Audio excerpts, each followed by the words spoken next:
You know, all things considered, the revisionism involved in making and marketing the new Baywatch reboot is really quite a wonder to behold, counting almost entirely on the abilities of Rock the Dwayne Johnson and Zac Efron to exude both actual macho charisma and self-mocking, ironic macho charisma in equal measure. The film is aiming to recreate the central gimmick of the 21 Jump Street movies, i.e. inviting audiences to laugh at both the actual comedy and the fact that people were once expected to take such a patently idiotic premise seriously.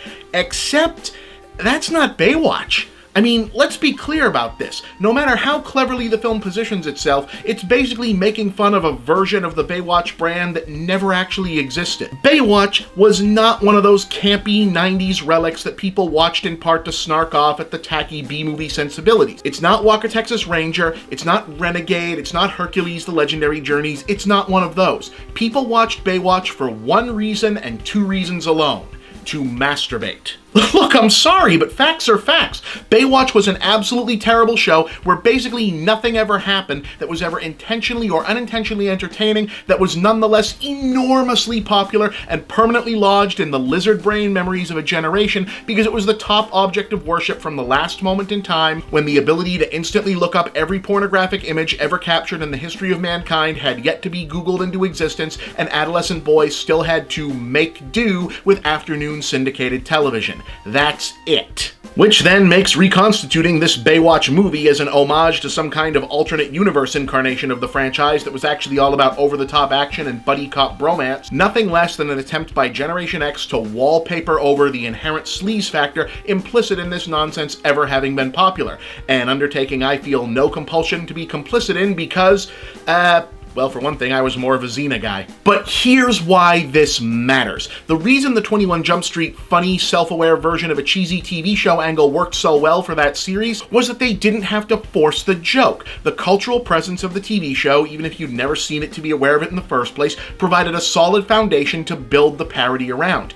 Baywatch is trying to pretend that it has the same kind of foundation when it's really just borrowing the title and character names from a softcore side boob showcase, which leaves the satire at play shallow and toothless. Which is almost a shame because, as action comedies go, the premise here isn't half bad. Johnson Rocky the Dwayne is playing a no-nonsense superhero of a lifeguard who's forced to hire Zac Efron's skilled but irresponsible, disgraced Olympic swimming champ as a new recruit as a publicity stunt to boost their appeal. They clash but are forced to team up to stop a drug smuggling conspiracy that Dwayne the Johnson Rockingham III is sure being carried out on the beach but can't prove. Unfortunately, the film doesn't seem to know what to do with that premise, but it's not a bad start.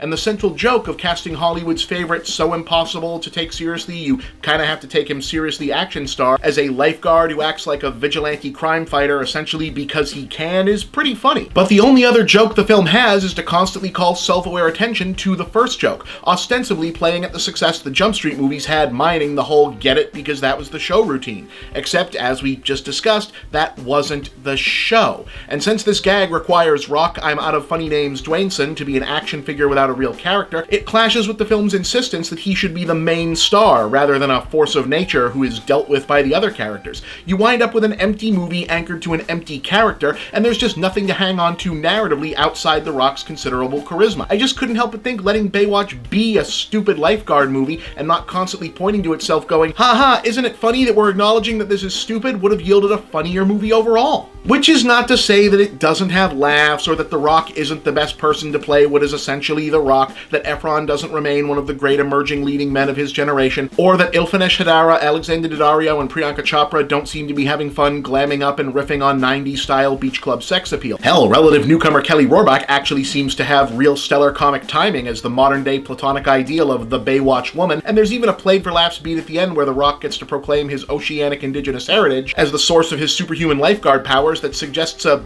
better, more earnest version of the movie I probably would have liked better. Bottom line, there's a point where being ironically disposable just turns into regular old disposable, and thanks to the same over-reliance on disassociated improv that seems to kneecap every third comedy these days, Baywatch gets there a lot sooner than it needs to. It's not awful, but if you've seen the trailers, you've seen the movie, and the trailers aren't that good.